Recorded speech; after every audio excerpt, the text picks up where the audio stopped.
Hello everybody. हमारा आज का टॉपिक है इंटीग्रेटेड पेस्ट मैनेजमेंट, जिसे हम शॉर्ट में आईपीएम भी बोलते हैं। यहाँ आई का मतलब है इंटीग्रेटेड। इंटीग्रेटेड का मतलब तो आपको पता ही होगा, मतलब कंबाइंड अप्रोच। यहाँ हम मल्टीपल अप्रोचेज यूज करते हैं, like physical method, chemical method, mechanical method. तो इस वजह से टर्म यूज हुआ है इंटीग्रेटेड। अपना नेक्स्ट यहाँ पे क्या है, पेस्ट। तो पेस्ट के बारे में थोड़ा देख लेते हैं। यह पेस्ट टर्म जो है, ये फ्रेंच ओरिजिन का भी है और लैटिन ओरिजिन का भी है। फ्रेंच में ये कौन से वर्ड से डिराइव किया गया है, पेस्टी, PESTE। पेस्टी फ्रेंच वर्ड है जिससे हम पेस्ट वर्ड डिराइव किया गया है, और इस पेस्टी का मतलब होता है प्लेग या फिर कंटेजियस डिजीज। क्या होता है, प्लेग या फिर कंटेजियस डिजीज।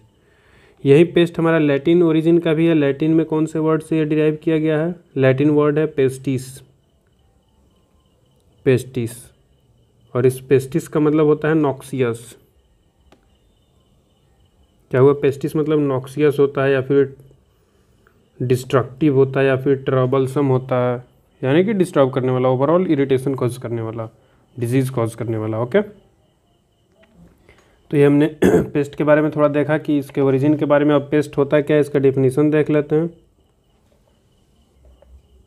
देखिए क्या है, any living organism that cause direct और indirect damage to humankind. यानी कि कोई भी लिविंग ऑर्गेनिज्म जो डायरेक्ट या इनडायरेक्ट डैमेज कॉज कर रहा हो ह्यूमन को। यहाँ डैमेज कौन सा डैमेज है, इकोनॉमिक डैमेज। डैमेज जो है इकोनॉमिक या फिर मॉनेटरियल टर्म्स में होना चाहिए, यानी पैसों का नुकसान होना चाहिए। अब पेस्ट होने के लिए, फॉर बीइंग अ पेस्ट, क्या है कि 3 क्राइटेरिया फुलफिल होना चाहिए। 3 criteria must be fulfilled. 3 criteria कौन से, अभी लिख देते हैं। सबसे पहला कंडीशन है कि वो जो भी ऑर्गेनिज्म है वो लिविंग होना चाहिए। पेस्ट होने के लिए उसको लिविंग होना कंपलसरी है, अगर वो नॉन लिविंग है तो वो पेस्ट नहीं है। दूसरा कंडीशन क्या है, डायरेक्ट और इनडायरेक्ट। ये डिफिनीशन से ही आ रहा है, pest is any living organism that cause direct और indirect damage to humankind. तो वही है कि डायरेक्ट या इनडायरेक्ट डैमेज कॉज करना चाहिए। और डैमेज कौन सा, तो डैमेज वो जो है वो डेफिनेटली मॉनिटरी और इकोनॉमिक टर्म्स में होना चाहिए। अब यहाँ डैमेज वर्ड बार बार आ रहा है। 2 टर्म होते हैं जो हरदम लोग कंफ्यूज हो जाते हैं। पहला है डैमेज, डैमेज क्या होता है, और इंजरी क्या होता है। डैमेज एंड इंजरी, अभी दोनों को देख लेते हैं। डैमेज जो है, सबसे पहले इंजरी को देखिए, effect of paste activity on the physiology of the host. Injury क्या है, effect of paste on the physiology of host. Paste का इफेक्ट होस्ट के फिजियोलॉजी पे। यहाँ हम जब प्लांट पैथोलॉजी, मतलब प्लांट के कॉन्टेक्स्ट में बात कर रहे थे, यहाँ होस्ट हमेशा क्या होगा, प्लांट ही होगा। होस्ट क्या होगा, प्लांट। तो जो भी पेस्ट उस प्लांट पे अटैक कर रहा है, उस पेस्ट का उस प्लांट की फिजियोलॉजी पे क्या इफेक्ट पड़ रहा है, उस इफेक्ट को हम बोलते हैं इंजरी। ठीक। और ये इंजरी जो है मोस्टली जो, मतलब ये जो इफ़ेक्ट है, इंजरी नहीं, आप इफ़ेक्ट की ही बात कीजिए। यह इफ़ेक्ट जो है, ये इफ़ेक्ट क्या होता है, मोस्टली डेफिनेटली हार्मफुल ही होता है। बेनिफिशियल होता था, हम उसको यहाँ नहीं पढ़ रहे होते। फिर हम डैमेज का डिफिनीशन देख लेते हैं। When there is measurable loss of quality और quantity of yield. Measurable loss of quality and quantity, quality और quality, I mean quantity, quality और क्वांटिटी ऑफ। यहाँ सबसे इम्पोर्टेंट टर्म क्या है, मेजरेबल। या जो इंजरी है, इंजरी आपने समझ लिया क्या है, effect of paste on the physiology of the host, यानी कि प्लांट पे उस पेस्ट का क्या इफेक्ट है। और उसी इफेक्ट को, जो इफेक्ट है ना, उसको अगर हम मेज़र कर पाएँ, जो भी पेस्ट का इफेक्ट है, अगर वो इफेक्ट हम मेज़र कर पा रहे हैं, तो उस मेजरेबल इफेक्ट को हम क्या बोलते हैं, डैमेज। फिर से पढ़िए, मेजरेबल लॉस ऑफ क्वालिटी और क्वांटिटी ऑफ यील्ड। यानी किसी भी और भी कैरेक्टर की बात कर सकते हैं, बस वो लॉस मेजरेबल होगा तो उसको हम डैमेज बोलेंगे। होप ये 2 टर्म आपको क्लियर हो गए होंगे। अब कुछ टर्म्स हैं जो बार बार रिपीट होंगे आपके आईपीएम के कोर्स में, वो हमें उन टर्म्स को एक एक करके डिस्कस कर लेते हैं। सबसे पहला अपना टर्म है इकोनॉमिक डैमेज। क्या है? Economic damage. क्या होता है economic damage? The amount of injury that will justify the cost of artificial control. आ गया स्क्रीन पे। अब इसका मतलब समझिए। जब भी हम आर्टिफिशियल कंट्रोल करेंगे, आर्टिफिशियल कंट्रोल का क्या मतलब हुआ? Chemical control. ये केमिकल कंट्रोल हो गया। तो जब भी आप केमिकल कंट्रोल करेंगे तो डेफिनेटली आपको इंसेक्टिसाइड पेस्टिसाइड खरीदना पड़ेगा।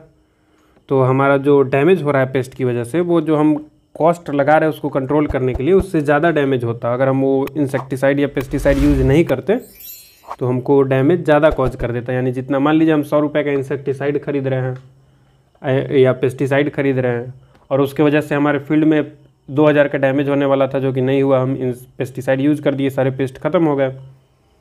तो इस तरह की तरीके का बात हो रहा है कि इकोनॉमिक डैमेज क्या होता है?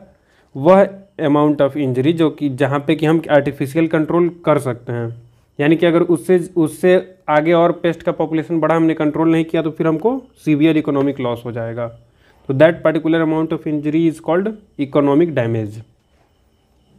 अगला अपना इंपॉर्टेंट टर्म क्या है? Gain threshold.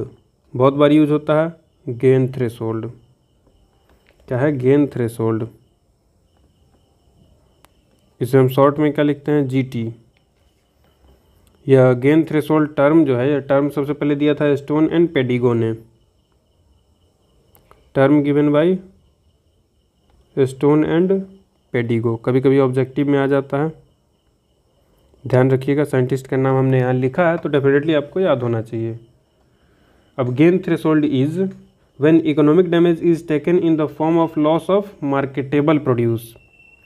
यानी कि यहाँ मार्केटेबल प्रोड्यूस की बात हो रही है। एक बार लिख देते हैं इसको। देखिए, जब इकोनॉमिक डैमेज तो आपने समझ लिया है कि वह मिनिमम इंजरी, जिससे जहाँ हम अगर आर्टिफिशियल कंट्रोल यूज़ नहीं किए तो फिर सीवियर डैमेज हो जाना है।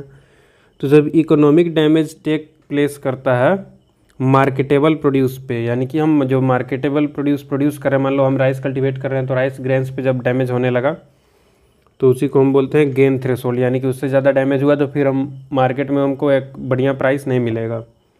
जैसे कि बोरर्स होते हैं, ये सब जो होते हैं ना, तो मतलब प्रोडक्ट की क्वालिटी को ख़राब कर दे रहे हैं। यहाँ क्वांटिटी की बात नहीं की जा रही है। Gain threshold is about the gain which we obtain from that by which we obtain by selling that produce. Okay, तो गेन थ्रेशोल्ड को कैलकुलेट करने का एक सिंपल सा फॉर्मूला भी है। ये हो गया gain threshold. Cost of management, जो भी हमारा कॉस्ट लग रहा है, कॉस्ट ऑफ मैनेजमेंट। अब चूँकि फॉर्मूला है तो यहाँ यूनिट का भी ध्यान रखना होगा, तो ये कॉस्ट हम लिखते हैं रुपीज़ पर हेक्टेयर के बेसिस पे। ठीक, cost of management upon value of commodity produced. Value of commodity, इस वैल्यू को भी हम लिखते हैं आरएस पर केजी में। तो यहाँ से आप अगर कैलकुलेट करें यूनिट, अगर हम जीटी की यूनिट की बात करें तो ये कैसे निकलेगा? ऊपर में क्या है? आरएस पर हेक्टेयर, और नीचे में क्या है?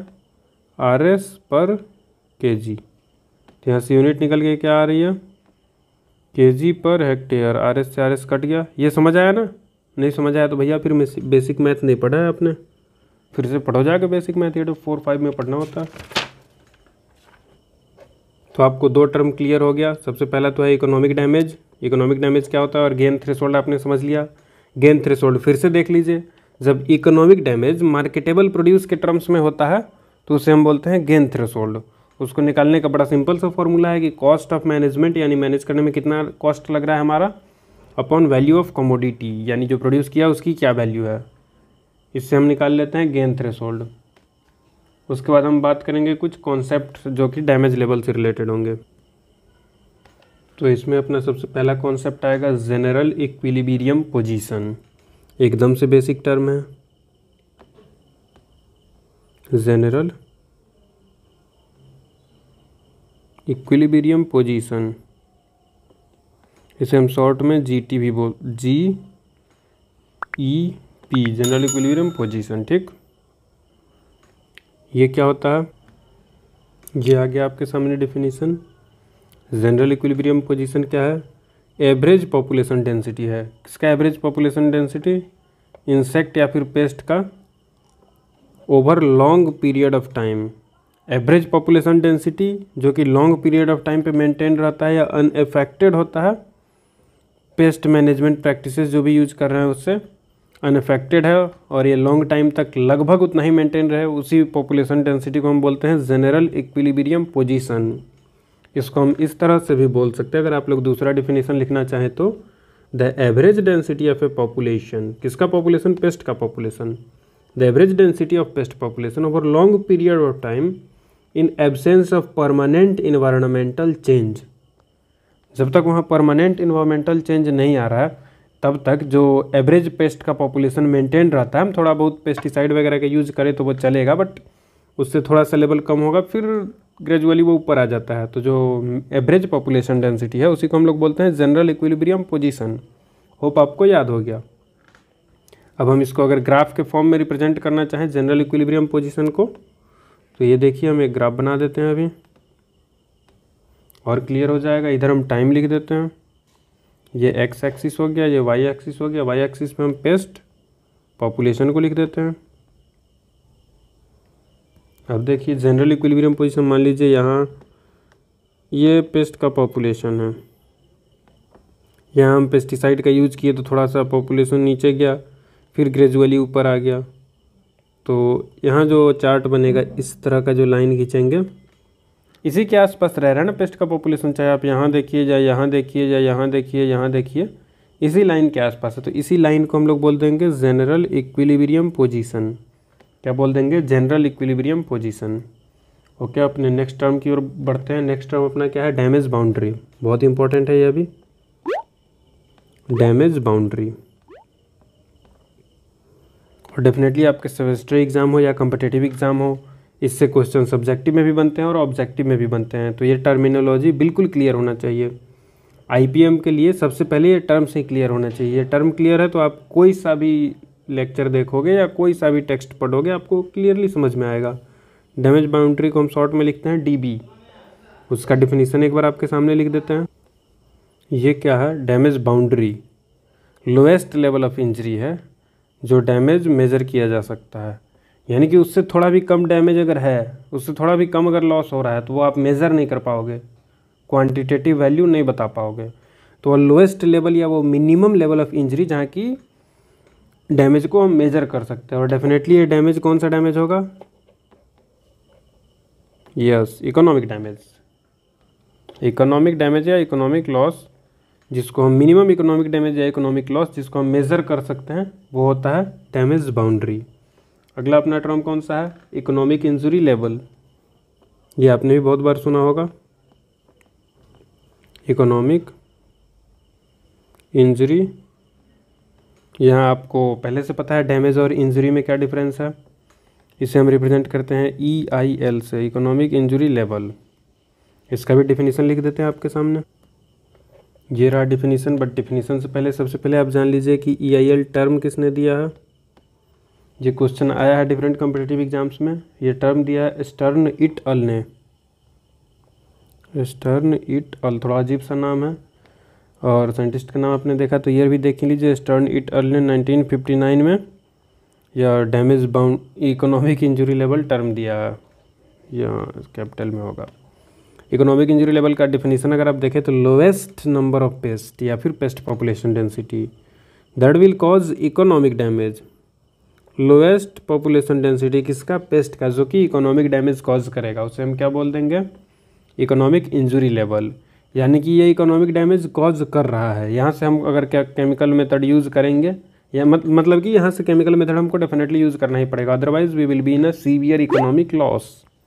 इकोनॉमिक इंजरी लेवल, यहाँ पे इंजरी हो रही है और इंजरी मॉनिटरियल यानी कि इकोनॉमिक टर्म्स में हो रही है।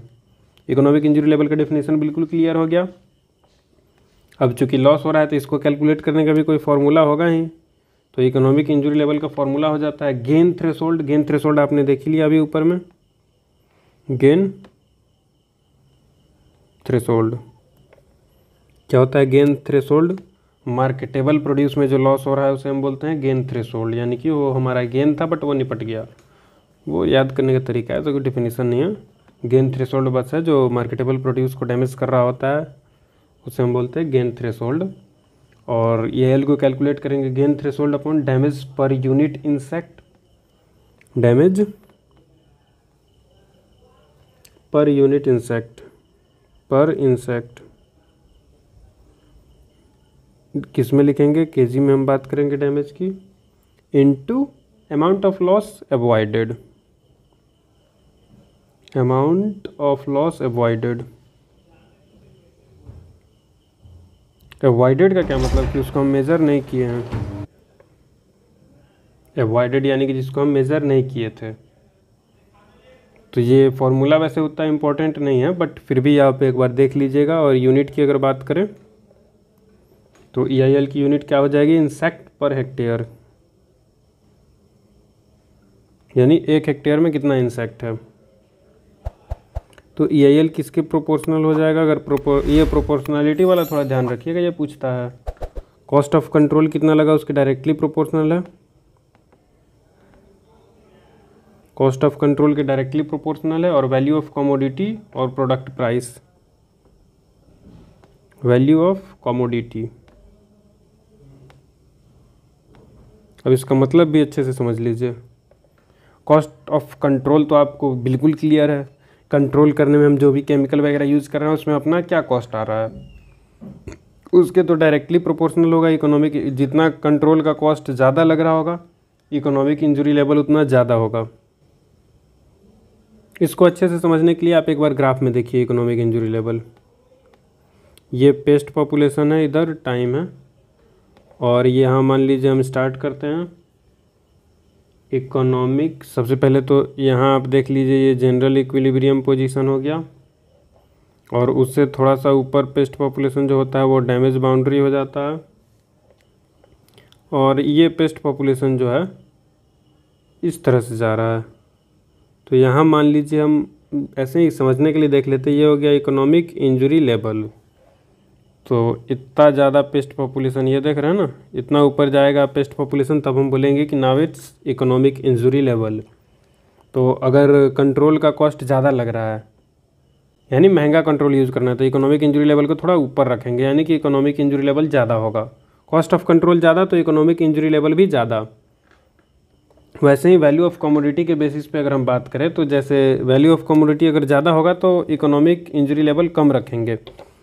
वैल्यू ऑफ कमोडिटी से आप समझिए, जैसे कि ग्रीन हाउस क्रॉप की बात करें तो वो तो अपना मार्केट वैल्यू उसका ज़्यादा होता है ना, तो उसके लिए ये अगर ग्रीन हाउस क्रॉप है तो इसका प्रोड्यूस का वैल्यू ज़्यादा होगा, तो इस वजह से EIL कम होगा।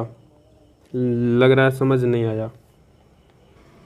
देखिए मान लीजिए EIL हमने रख दिया, ये यूनिट दिख रहा है ना, 10 इंसेक्ट पर हेक्टेयर।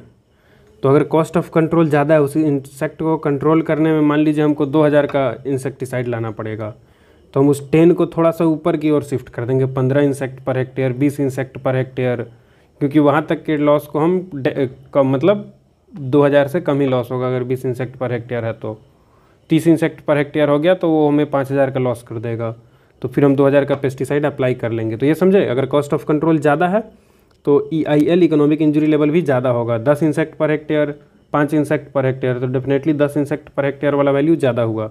उसी तरह से वैल्यू ऑफ कमोडिटी, अगर जो कमोडिटी हम प्रोड्यूस कर रहे हैं उसका वैल्यू ज़्यादा है तो इकोनॉमिक इंजरी लेवल फिर हम कम रखेंगे, क्योंकि 10 इंसेक्ट पर हेक्टेयर पे हमें वो जितना डैमेज करेगा वो 2000 से ज़्यादा का डैमेज हो जाएगा। इस तरह से आप समझ लीजिए कि 5 इंसेक्ट पर हेक्टेयर ही हम रख देंगे EIL, क्योंकि जो हमारा प्रोड्यूस हो रहा है उसका इकोनॉमिक वैल्यू ज़्यादा है।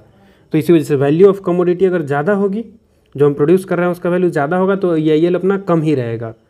और कॉस्ट ऑफ कंट्रोल ज़्यादा होगा तो EIL ज़्यादा होगा, क्योंकि उसका डायरेक्टली प्रोपोर्शनल है। होप आप लोग समझ गए होंगे, नहीं समझे तो फिर से लेक्चर को रिवाइंड करके देख लो। तो आपने इकोनॉमिक इंजरी लेवल समझ लिया, अब आप देखिए इकोनॉमिक थ्रेशोल्ड लेवल। ठीक है, इकोनॉमिक थ्रेशोल्ड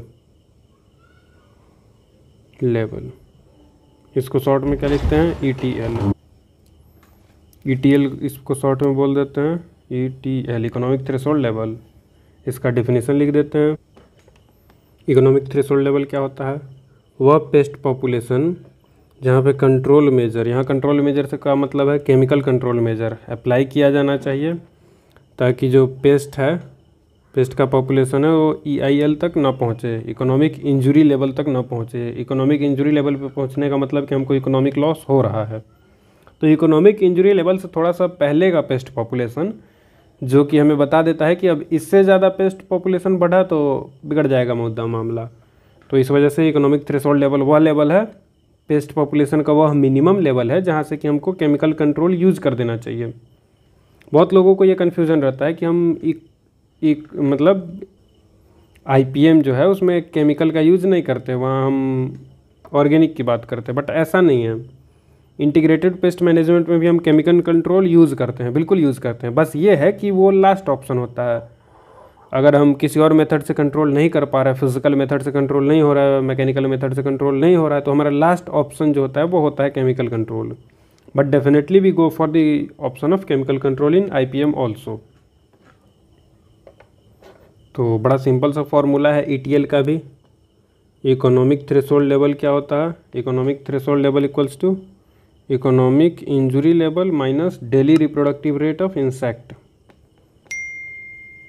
डेली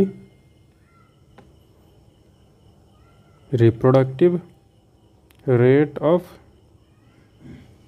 इंसेक्ट। इस वीडियो को देखते टाइम आप साथ में पेन भी चलाते रहें तो ज़्यादा अच्छे से समझ में आएगा। कोई कहानी तो चल नहीं रही है कि बैठ के देख रहे हैं चुपचाप। So start writing down the definitions ताकि आपका लॉन्गर रिटेंशन होगा और इस वीडियो का आप मैक्सिमम बेनिफिट ले पाएंगे। यहाँ एक बहुत इंपॉर्टेंट की पॉइंट आप समझ लीजिए कि ETL, अभी आपने अगर डिफिनीशन भी समझा हो तो आपको पता चल ही गया होगा कि ETL जो है वो हमेशा EIL के बिलो ही रहता है। ETL is present always below EIL। Economic injury level से कम ही रहता है इकोनॉमिक थ्रेशोल्ड लेवल। एक बार ग्राफ से हम सारे टर्म्स को समझ लेते हैं। देखिए बिल्कुल सारे डेफिनेशन आपको यहीं पे क्लियर हो जाएंगे। सबसे पहला तो हमने देखा था जनरल इक्विलिब्रियम पोजीशन। ये पेस्ट का पॉपुलेशन एक पार्टिकुलर पॉइंट के पास फिक्स रहता है, ये जनरल इक्विलिब्रियम पोजीशन। यहाँ हम थोड़ा सा पेस्टिसाइड वगैरह यूज़ करते हैं, थोड़ा पॉपुलेशन नीचे जाता है, फिर वो खुद ही से रिप्रोडक्शन के हेल्प से फिर पॉपुलेशन मेंटेन रहता है। मतलब ये वो लेवल है जहाँ पे पेस्ट पॉपुलेशन मेंटेन होता है जब तक कोई एक्सट्रीम चेंज ना हो जाए इन्वायरमेंट में। तो इसको हम बोल देते हैं जनरल इक्विलिब्रियम पोजीशन। फिर उससे थोड़ा सा ऊपर रहता है डैमेज बाउंड्री। ये देखिए ये पेस्ट पॉपुलेशन है, ये थोड़ा ऊपर आ गया है तो इसको हम बोल देंगे डैमेज बाउंड्री, यानी कि यहाँ से अब इकोनॉमिक लॉस मेजर कर सकते हैं। इकोनॉमिक लॉस मेजर कर सकती है। तो जनरल इक्विलिब्रियम पोजीशन है, इतना में तो रहता है, ये पहले से अपने दिमाग में है कि इतना तो पेस्ट रहेगा ही। बट जैसे ही वो डैमेज बाउंड्री पे पहुंचता है तो ये क्लिक कर जाता है कि अब यहाँ से हमको मेज़र करने की ज़रूरत है और यहाँ से हम मेज़र भी कर सकते हैं। ज़रा अच्छे से इस लाइन को बना देते हैं हम। कुछ नहीं, ये ग्राफ समझ रहे हैं ना, इस तरह का ग्राफ है। तो ये हो गया अपना डैमेज बाउंड्री। अब डैमेज बाउंड्री से भी थोड़ा ऊपर होता है इकोनॉमिक थ्रेशोल्ड लेवल। ये पेस्ट पॉपुलेशन यहाँ तक पहुँच गया। ये देखिए अब यहाँ का जो ये लाइन अपना ड्रॉ हो रहा है जो कि डैमेज बाउंड्री से ऊपर है। डैमेज बाउंड्री तो वो मिनिमम लेवल है जहाँ पे कि हम इकोनॉमिक लॉस को मेज़र कर सकते हैं। Economic threshold level, economic threshold level हमें ये बता रहा है कि अब इससे ऊपर अगर पेस्ट पॉपुलेशन हुआ तो फिर इकोनॉमिक लॉस हो जाएगा हमको। तो ETL हमको बताता है कि यहाँ से हमको केमिकल कंट्रोल भी यूज़ कर देना है, चाहे कुछ भी करो बट पेस्ट पॉपुलेशन को कंट्रोल करना है हमको यहाँ पे, क्योंकि इससे ज़्यादा हुआ तो इकोनॉमिक लॉस हो जाएगा। ये देखिए, और अगर बाई चांस पेस्ट पॉपुलेशन उससे भी ऊपर बढ़ गया तो yes you are definitely right. ये हो गया अपना economic injury level, economic injury level. और ये पेस्ट पॉपुलेशन यहाँ जा रहा है तो ये क्या हो रहा है, इकोनॉमिक लॉस।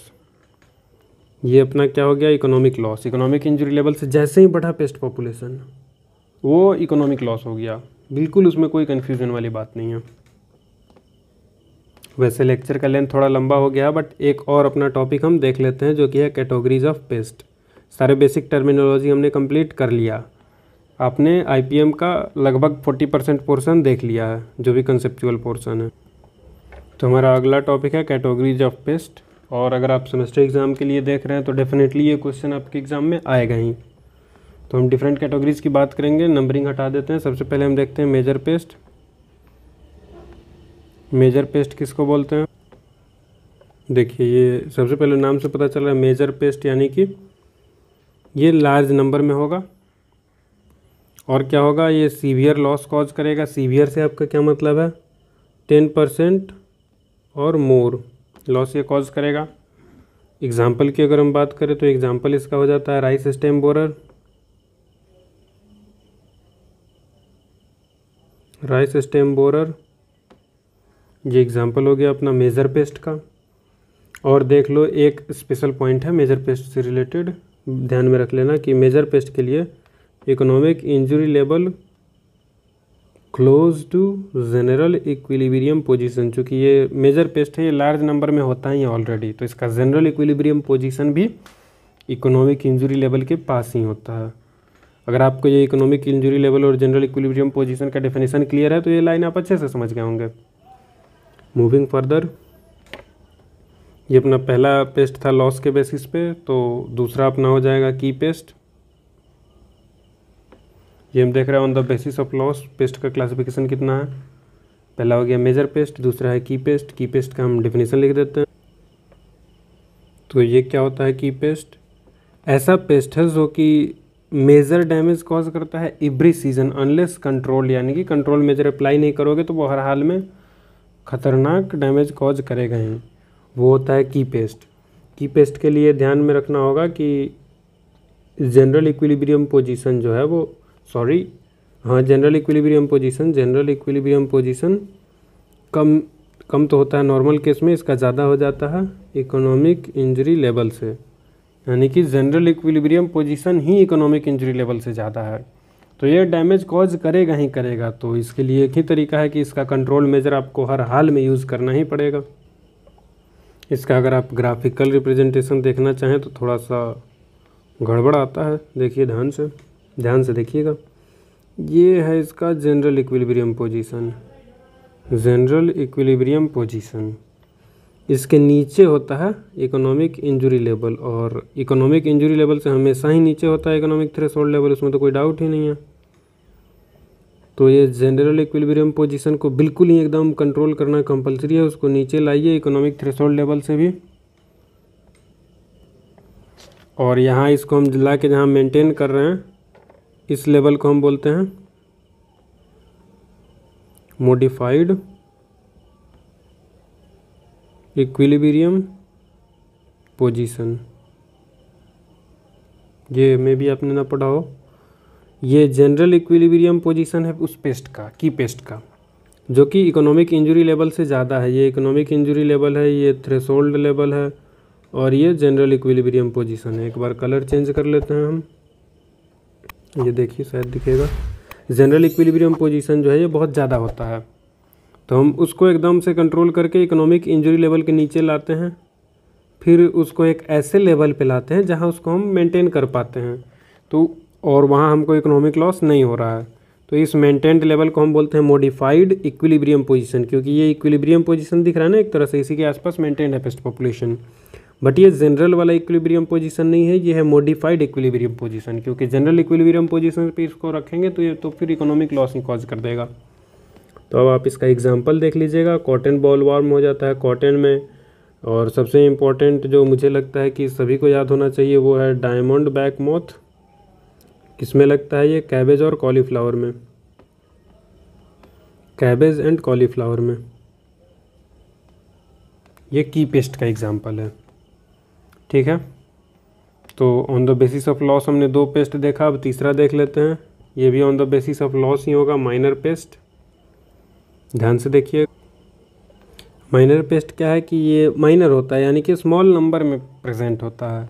स्मॉल नंबर का क्या मतलब कि पॉपुलेशन डेंसिटी जो होता है उस पेस्ट का वो कम होता है। तो चूँकि पॉपुलेशन डेंसिटी कम है तो लॉस भी कम ही होगा, बिल्कुल सिंपल सी बात है। और लेस लॉस का क्या मतलब है कि 5 से 10% तक लॉस होता है अगर, तो वो लेस कंसिडर किया जाएगा। और यानी कि 10% से कम, अगर 10 से ज़्यादा डैमेज कॉज कर रहा है तो वो फिर तो मेजर पेस्ट हो जाएगा, देखा है आपने अभी अभी। तो इस माइनर पेस्ट का जनरल इक्विलिब्रियम पोजीशन हमेशा ही इकोनॉमिक इंजरी लेवल से नीचे ही रहता है। जनरल इक्विलिब्रियम पोजीशन हमेशा ही नीचे रहता है इकोनॉमिक इंजरी लेवल से। ये बिल्कुल नॉर्मल केस है, बट ये पॉपुलेशन ऊपर जा सकता है, ये डैमेज कॉज कर सकता है। कब? अगर इन्फ्लुएंस हो जाए किसी भी इन्वायरमेंटल वेदर फैक्टर जो कि इसको फेवर कर दे इस पेस्ट पॉपुलेशन को, तो ये इकोनॉमिक इंजरी लेवल तक पहुंच जाएगा, इवन उससे भी ऊपर चला जाएगा। इसके ग्राफिकल रिप्रेजेंटेशन की ज़रूरत तो नहीं है वैसे, फिर भी देख लीजिए आपकी तसल्ली के लिए। ये नीचे में सबसे नीचे इसका हो जाएगा जनरल इक्विलिब्रियम पोजीशन, ये हो गया general equilibrium position.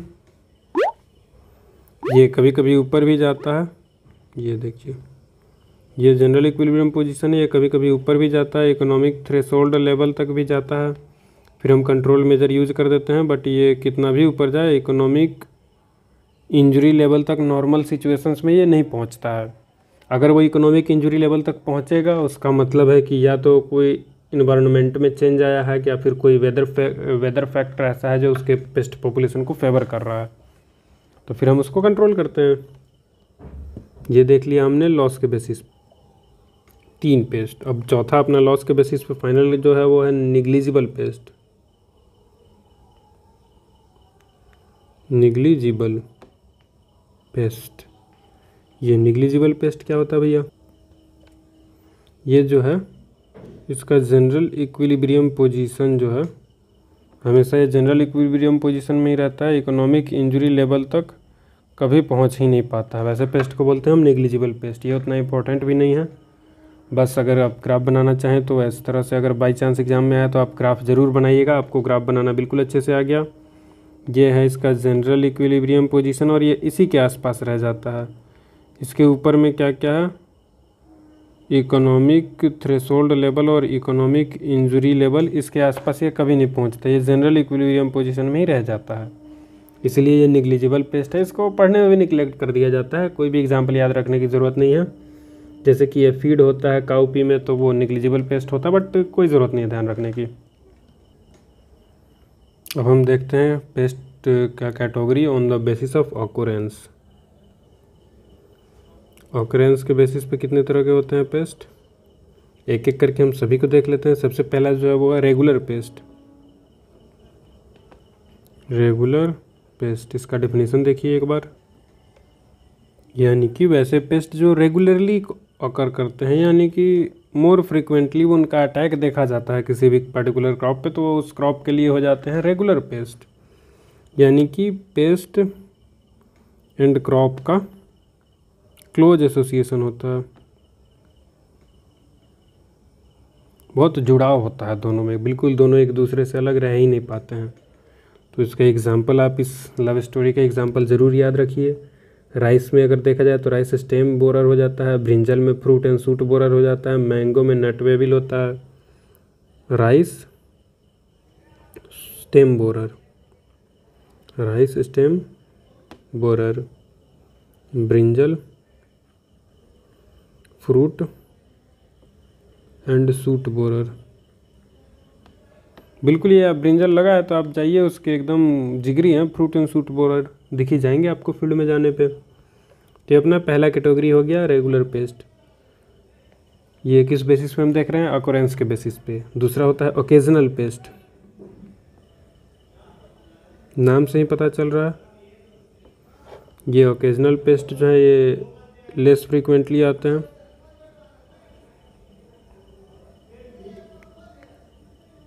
Less frequently attack करते हैं और डैमेज इरेगुलर इंटरवल पे कॉज करते हैं, cause damage at irregular interval. तो इसका क्या मतलब हुआ कि क्लोज एसोसिएशन नहीं होता, क्लोज एसोसिएशन नहीं होता है। एग्जाम्पल देख लो, मैंगो स्टेम बोरर, ज़रूरी नहीं है कि आपको हर बार दिख ही जाए, मैंगो स्टेम, जरूरी नहीं है कि मैंगो का पेड़ है तो वहाँ आपको स्टेम बोरर दिख ही जाए, क्योंकि क्लोज एसोसिएशन होता ही नहीं है। अगला हम बात करें तीसरे नंबर पे, वो हो जाएगा सीजनल पेस्ट।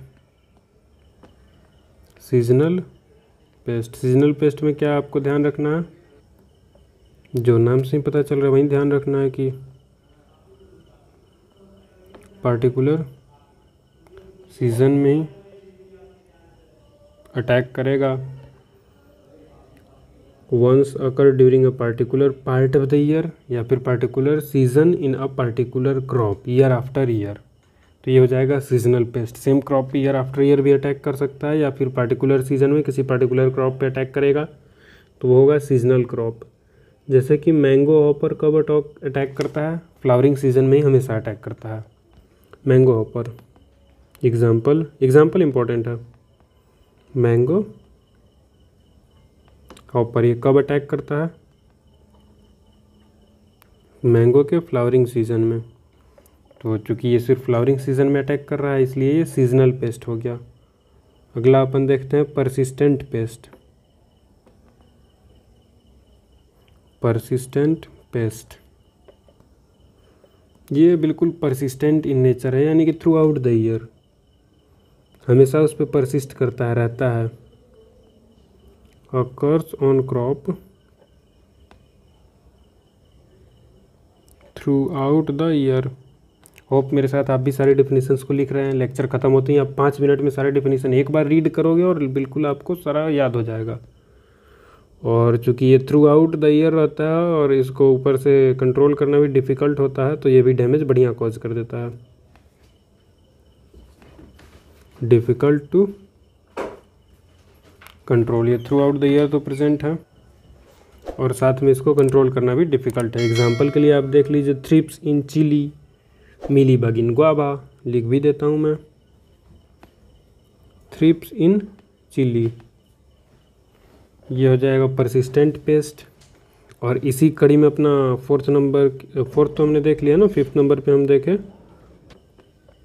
तो ये 5वां अपना हो जाएगा स्पोरेडिक पेस्ट। ये हम देख रहे हैं ऑकरेंस के बेसिस पे, पता है ना, स्पोरेडिक पेस्ट 5 हमने देख लिया, आई मीन 5वां देखने वाले हैं कि ये स्पोरेडिक पेस्ट जो है वो आइसोलेटेड लोकेशंस में पाया जाता है। Occurs in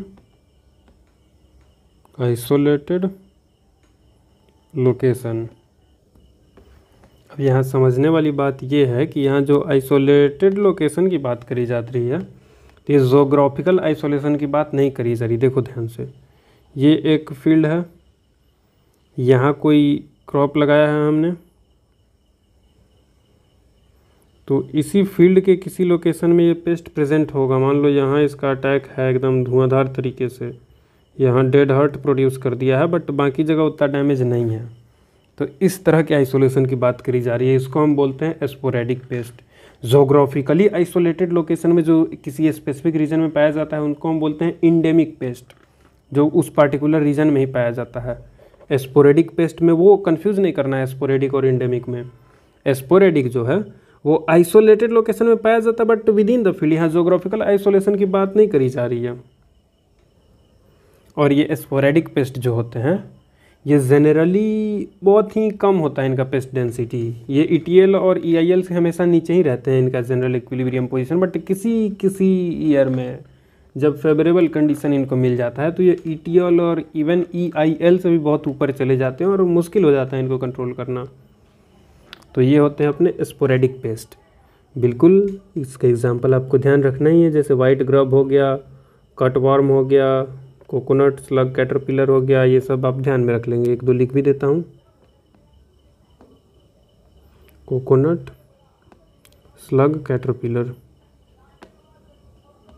white grub.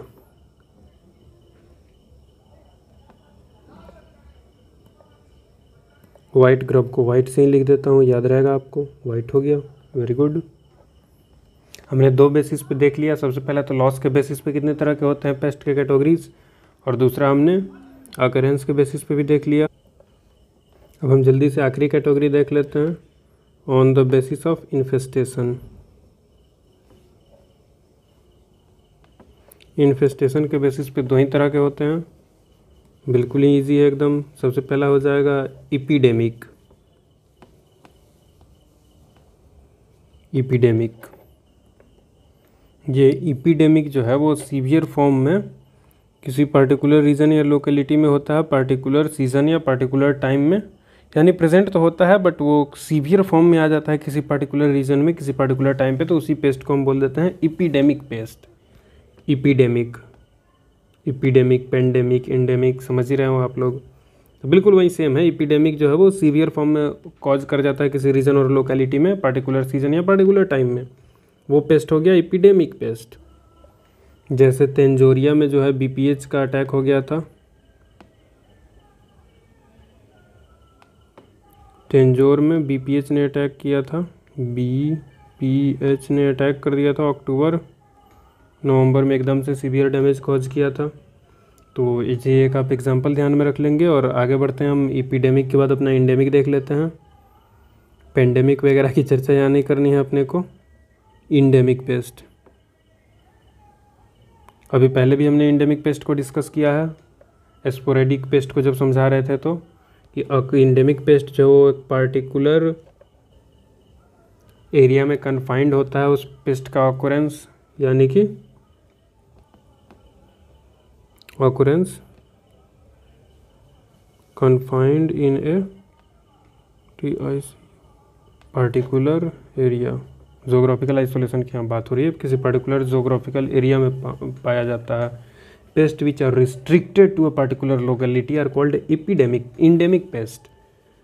और एग्जाम्पल की बात करें तो राइस गॉल जो है, राइस गॉल मीडियो या मदुरई डिस्ट्रिक्ट में ही पाया जाता है, सब जगह नहीं पाया जाता है। तो हमने कैटेगरीज ऑफ पेस्ट देखी बिल्कुल अच्छे से, एकदम ही इजी था। सब सारे पे ये कैटेगरीज ऑफ पेस्ट में आपको कुछ भी याद नहीं करना है, सिर्फ एग्जाम्पल आपके ध्यान में होना चाहिए। डिफिनीशन आप बिल्कुल नाम पढ़ेंगे और लिख देंगे। मेजर पेस्ट जो लार्ज नंबर में पाया जाता है तो वो डैमेज भी ज़्यादा करेगा। ज़्यादा डैमेज से ध्यान रखना है कि 10% या उससे ज़्यादा डैमेज की पेस्ट जो है वो बिल्कुल की, यानी कि बिल्कुल ही इंपॉर्टेंट पेस्ट है। इसको अगर कंट्रोल नहीं करेंगे तो भाई साहब ये तो इकोनॉमिक लॉस ही कॉज करने वाला है सीधा। माइनर पेस्ट, ये स्मॉल अमाउंट में प्रेजेंट होता है तो इसका पॉपुलेशन कम ही रहता है। किसी पार्टिकुलर स्पेसिफिक इन्वायरमेंटल कंडीशन में जब इसके पॉपुलेशन को फेवर कर देता है वेदर, तो इसका पॉपुलेशन ज़्यादा हो जाता है। निग्लिजिबल पेस्ट, यार निगलेक्ट ही कर दो इसको, इसका पेस्ट डेंसिटी बहुत ही कम होता है। और ग्राफ ध्यान रखना, आप अगर सब्जेक्टिव लिख रहे हो तो ग्राफ जरूर बनाना। वैसे ही ऑकरेंस के बेसिस पे हमने देखा रेगुलर, ओकेजनल, सीजनल, परसिस्टेंट जो हमेशा ही रहता है through out the year, remove करना भी डिफ़िकल्ट होता है। स्पोरेडिक पेस्ट, स्पोरेडिक और एंडेमिक में कंफ्यूज नहीं होना है। तो ये आपका कंप्लीट होता तो नहीं हम, बट लेक्चर का लेंथ ज़्यादा हो गया तो यहीं पे हम आज इस लेक्चर को फिनिश करते हैं और इसका पार्ट 2 हम जल्द ही लेके आएंगे। Till then like the video, subscribe the channel and keep studying. Thank you, have a nice day. और हाँ, अगर आपने नोट्स बना लिया साथ में वो तो वेल एंड गुड है, बट नहीं बनाया तो इस PDF का लिंक मैं डिस्क्रिप्शन में दे दूँगा। Thank you.